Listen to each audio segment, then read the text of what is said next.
Okay, so kita akan masuk 7.2 hari ini ACM based titration, dan kalau sempat kita akan masukkan juga berkenaan dengan 7.3 solubility equilibrium lah, which is hari ini saya terangkan sahaja, penerangan sahaja, tak ada calculation. Okay, so untuk 7.2 acid base titration, so untuk 7.2 acid base titration, awak hanya perlu tahu untuk interpret lah, tak ada sketch lah, tak ada sketch saja, dah tak ada sketch dah, hanya tahu interpret sekiranya apa yang berlaku, berlakunya titration antara contoh strong acid dengan strong base, strong acid dengan weak base, weak acid dengan strong base. So daripada titration tersebut, kita nak juga identify lah suitable indicator yang macam hari tu awak, saya rasa semua dah buat dah titration hari tu. So kita nak tahulah suitable indicator untuk acid base titration tertentu. Okay, baik. Okay, so untuk acid base titration, so ingatkan balik titration tu apa, dia adalah cara untuk kita nak tahu concentration satu solution dengan menggunakan satu lagi yang kita tahu concentration dia. Macam yang hari tu kita tahu, macam awak punya practical test tu, kita tahu concentration HCl tu, H2SO4. Sekarang kita nak tentukan pula concentration, kita dah tahu concentration NaOH. Sekarang kita nak tahu concentration H2SO4. Itulah titration. Kita nak tahu concentration sesuatu solution dengan menggunakan satu lagi solution yang kita dah tahu dia punya concentration. Which is kita panggil dia sebagai standard solution lah. Dalam kes ni NaOH yang awak buat titration tu adalah sebagai standard solution. Okay, so equivalent point tu apa? Kena faham equivalent point adalah di mana equal amount dalam keadaan mol ya. Sebab ingat balik reaction berlaku dalam mol di mana HCO plus dengan OH minus dia adalah sama. Maksudnya mol diorang adalah sama. Mol equivalent point adalah di mana mol H plus sama juga dengan mol OH minus. Itu kita panggil sebagai equivalence point. Okay, end point adalah point di mana indicator change color. So kena ingat kat sini, and bila awak dah capai end point dah semestinya adalah equivalence point. Tapi tak semestinya bila kita dah capai end point itu adalah equivalence point. Aku dah faham kat situ. Okay, kita balik, rewind balik. Equivalence point memang time tu adalah kita panggil sebagai end point. Bila kita dah capai end point, memang sah-sah nanti end point awak akan change color lah. Maksudnya indikator awak akan change color. Tapi untuk end point, walaupun kita dah capai end point, tak semestinya end point tu adalah equivalence point. Okay, contohnya masa awak buat titration, kita nak pale pink hari tu kan. Ramailah tak dapat pale pink tu, ramai dapat colour purple. Okay, colour purple ni memanglah kita dah capai end point, which is indicator awak dah change colour kepada colour purple. Cumanya pada colour purple ni bukan equivalence point. Ada dah melepasi equivalence point sebab awak dah terlebih letak banyak sangat NaOH.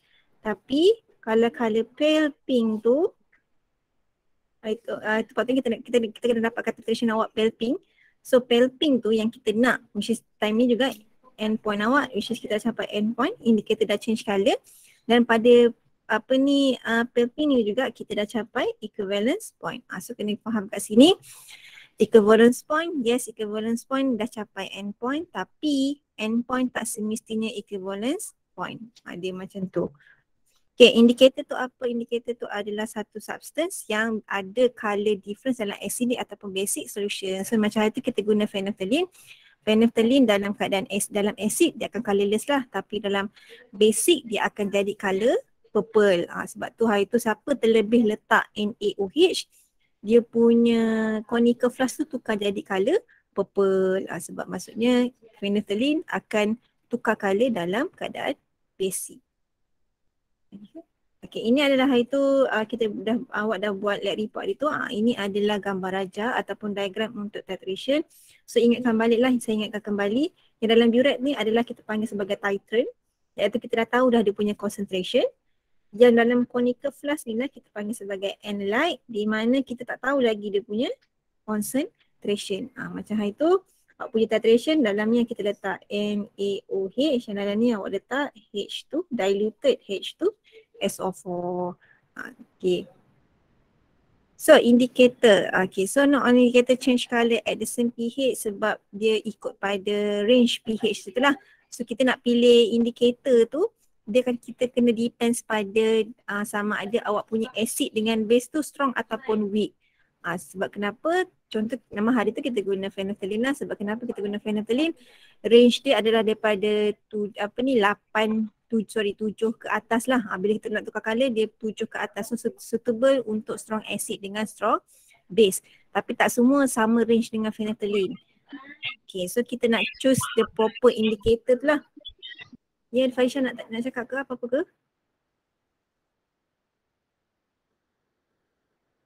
Left.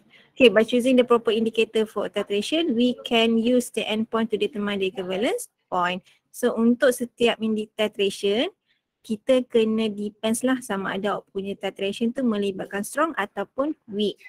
Sebab different reaction, strong ataupun weak tu perlu menggunakan, akan menghasilkan range pH yang berlainan. Sebab tu kita kena sesuaikan dengan dia punya range tu lah.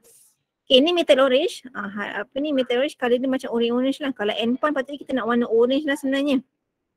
Kalau dalam keadaan acid, dia kan color warna orange pekat sikit. Kalanya boleh nampak kat gambar tu. Kalau dalam keadaan alkali, which is dalam keadaan basic, dia color yellow gitu. Ni adalah metal orange. Contohnya lah. Ni adalah contoh-contoh lain. Indicator, kita ada phenolphthalein yang biasa. Hari tu awak dah guna dah. Ada metal orange, contoh metal orange. Lepas tu ada thymol blue, ada thymol blue, ada phenol red. So awak ada variety of indicator dan setiap indicator ni kita kena tengok pada range pH dia dan juga kita kena tengok dia punya strong acid ke, dia guna strong acid base ke ataupun weak acid base. Okay, ini adalah contohnya yang ni. Thymol blue kalau kat dalam acid dia kat dalam warna merah lah. Kalau dalam keadaan base dia warna yellow. So ini adalah contoh-contohnya dia punya indikator yang ada. Yang ni pH range lah yang ikut kesesuaiannya. So itu kita guna phenolphthalein sebab kita guna strong acid dengan strong base. Selalunya kita guna phenolphthalein lah yang sesuai. Paling sesuai adalah phenolphthalein untuk strong acid dengan strong base. Okay, some common acid base titration. Okay, so sebenarnya macam mana nak ingat? Selalunya lah kalau awak guna strong acid plus weak base, okay, dia lebih kepada strong acid lah yang akan, maksudnya pH awak akan lagi low lah sebab kita guna strong acid kat sini. Awak just ingat je selalunya untuk strong acid dengan weak base selalunya kita guna metal orange ataupun metal red ni lah. Ini adalah contoh sebab dia punya range below 7. Tu bagusnya. So ini selalunya untuk kegunaan strong acid dengan weak base. Okay, atas atas 4 ataupun ke 8 ni selalunya kita guna untuk strong base dengan weak acid. Sebab dia atas 7 lebih kurang macam tu. Tapi selalunya kita guna bromothymol blue lah yang kesesuaiannya. Okay, ini selalunya untuk strong base plus weak acid. Dua ni selalunya yang commonly used untuk strong acid dengan weak base. Ni selalunya untuk strong acid dengan strong base. Itu je lah antara indikator yang commonly used dalam eksperimen. Jaranglah nak guna thymol blue ke chlorophenol blue ke. Selalu kita ada guna metal orange, metal red, bromothymol blue dengan phenolphthalein. So harapnya boleh tahulah suitable indicator. Dan kita tahu juga range ni lah. Kalau below 7 selalunya untuk strong acid dengan weak base. Kalau untuk atas 7 ni bagusnya untuk strong base dengan weak acid. Dan untuk strong base dengan strong acid memang selalu kita guna phenolphthalein. Jarang lah sikit guna lain. Okay, kita nak tengok untuk graph titration. Okay, titration curve adalah graph di mana pH versus volume of titrant. Okay, so dia punya part CY awak adalah nilai pH. Okay, part CX adalah volume titrate. Ingat volume titrate yang added tu lah, maksudnya dalam burette awak tu. Berapa volume dia. So kita sebenarnya dia punya curve ni kita nak tahu apa yang berlaku dalam conical flask masa kita tambah titrant So sebenarnya kita nak tahu apa yang berlaku dalam conical flash ni bila kita tambah titrate. Kita tambah sikit, lama-lama nanti pH dalam satu masa sampai 50 tiba-tiba dia akan naik menjunam. Naik dengan mendadaknya sampailah nanti dia constant balik. Maksudnya dia akan menaik dengan secara constant pula. Okay, so sebenarnya titration curve adalah apa yang berlaku dalam conical flash. Okay, so kalau case ni kita tak kena, awak tak kena lukis pun. So tak payah nak tahu 3, 7, 11 pun saya rasa. Okay, so initial pH depends on analyte. Okay, ini kena faham. Siapa yang dalam conical flash tu, contoh conical flash dalam kes yang awak buat hari tu adalah acid, so kita start daripada bawah. So initial pH adalah berdasarkan siapa yang dalam conical flash. So awak kena faham ayat contoh strong acid is react with. Strong acid react dengan siapa? Maksudnya strong acid react dengan benda lain. Contoh strong acid react dengan weak base. Maksudnya nanti awak kena faham strong acid yang dalam conical flash, lepas tu weak base ni yang ke dalam titration. Satu lagi benda yang kena tahu untuk curve ni, siapa yang ada volume ataupun nak senang kena pasti siapa yang ada volume selalunya dia dalam conical flash. Ingat tak yang masa awak buat eksperimen, awak ada pipette 25 ml masuk dalam conical flash. So kita dah tahu dah berapa volume dalam conical flash tu kan. So siapa yang ada volume ataupun siapa yang contoh dalam kes yang awak buat titration tu 25 ml untuk strong acid tu kan. So maksudnya tu yang dalam conical flash. Maksudnya siapa yang dalam conical flash dia yang akan start dalam curve awak tu. So dalam kes yang awak punya titration tu H2SO4 yang dalam conical flash. So sebab tu nanti bila kita nak sketch awak punya graf awak daripada start pada bawah. Sebab kadang-kadang ada soalan, saya rasa soalan yang saya bagi week 6 kot. Week 16 hari tu dia ada tanya berkenaan dengan ni titration curve lah. Macam mana kita nak tentukan ni react dengan ni, so mana satu dia punya curve. So awak kena tengok kat situ siapa yang dalam conical flash atau daripada ayat tu awak kena kenal pasti siapa yang dalam conical flash. Siapa yang dalam conical flash dialah yang menentukan, maksudnya dia lah dapat tahu initial pH. So dia lah daripada bawah ke daripada atas. Contoh kalau daripada conical flash awak tu adalah base, kita start daripada atas lah. Dia punya curve nanti lain pula daripada atas turun ke bawah. Okay, so harapnya faham benda tu. So ada 3 type yang acid base titration, strong acid dengan strong base, strong acid dengan weak base, strong base dengan weak acid. Awak tak ada belajar weak acid dengan weak base, hanya strong dengan weak saja. Okay, ini adalah untuk strong acid dengan strong base. So pH ataupun equivalence point masih sama dengan 7 lah. So pH change range dia adalah 3 hingga 11. Okay, ni maksud saya kita depends pada yang siapa kita titrate. Kalau dalam kes ni 25 ml of 0.1 HCl titrate with maksudnya yang ada volume ni yang siapa dalam conical flash. Maksudnya analyte lah. Ni analyte. Ingat analyte yang start initial pH tersebut sebabkan dia acid, so maksudnya kita start daripada bawah.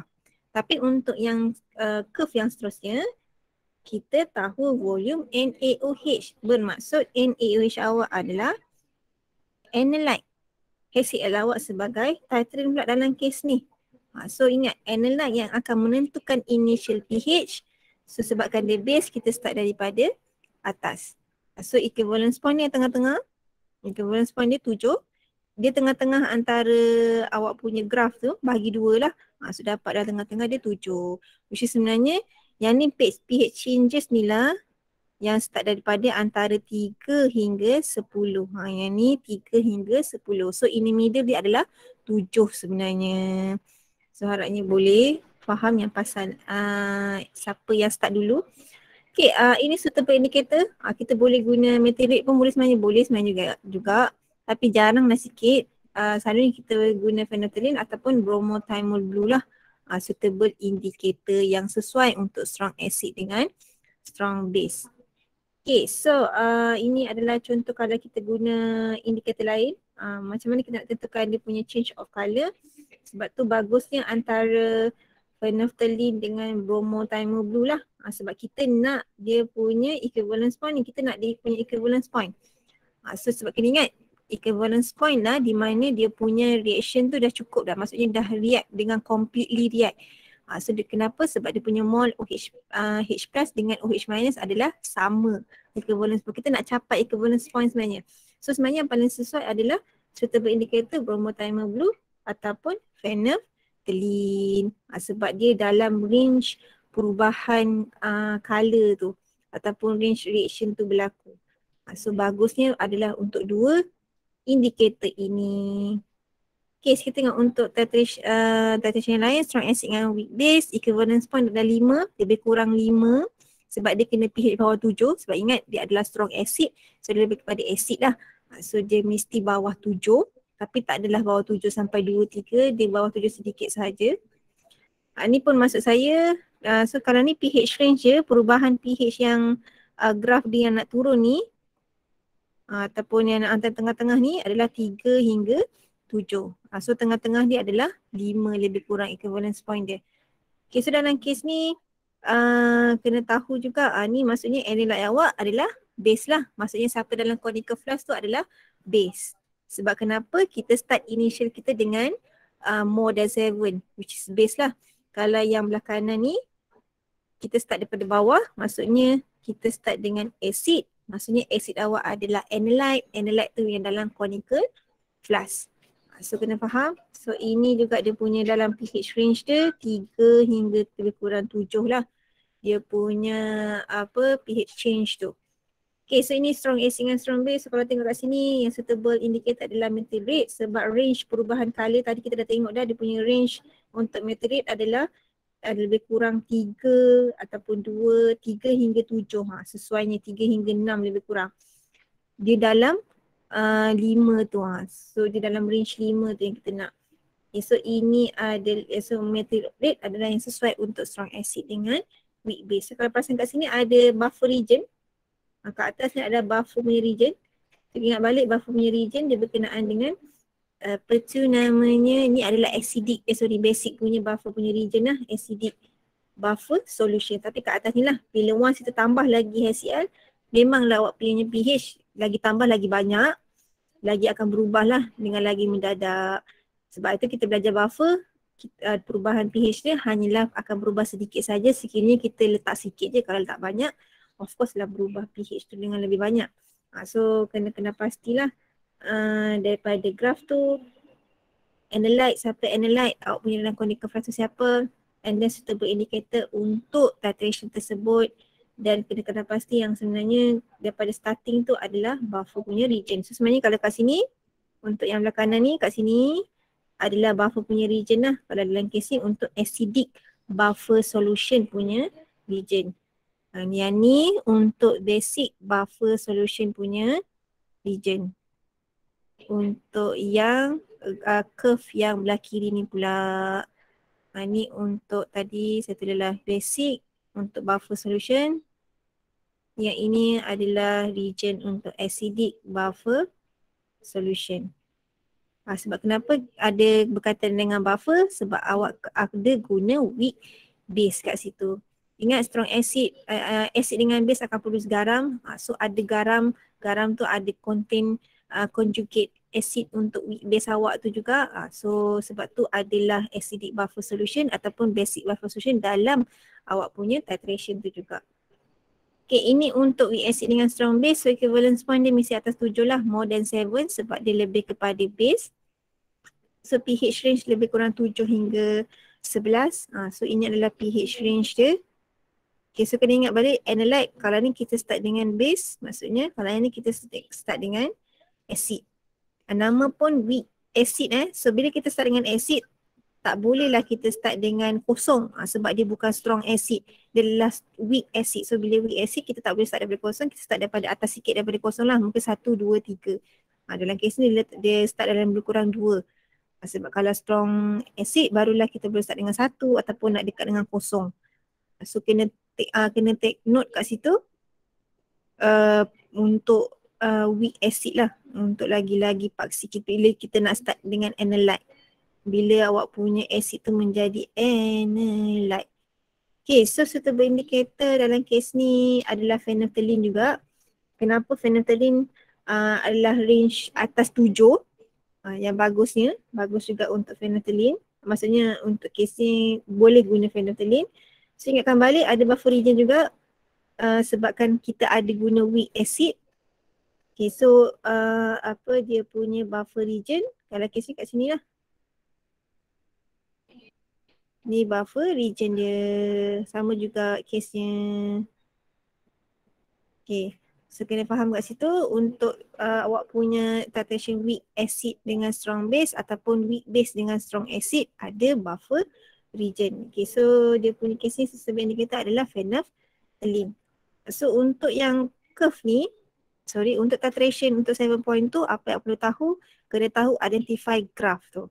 Maksudnya graph ni untuk titration apa? Strong acid dengan strong base ke? Strong acid dengan weak base ke? Ataupun strong base dengan weak acid? Lepas tu kalau tak pun daripada graph kena tentukan pula suitable indicator apa yang sesuai untuk titration tersebut.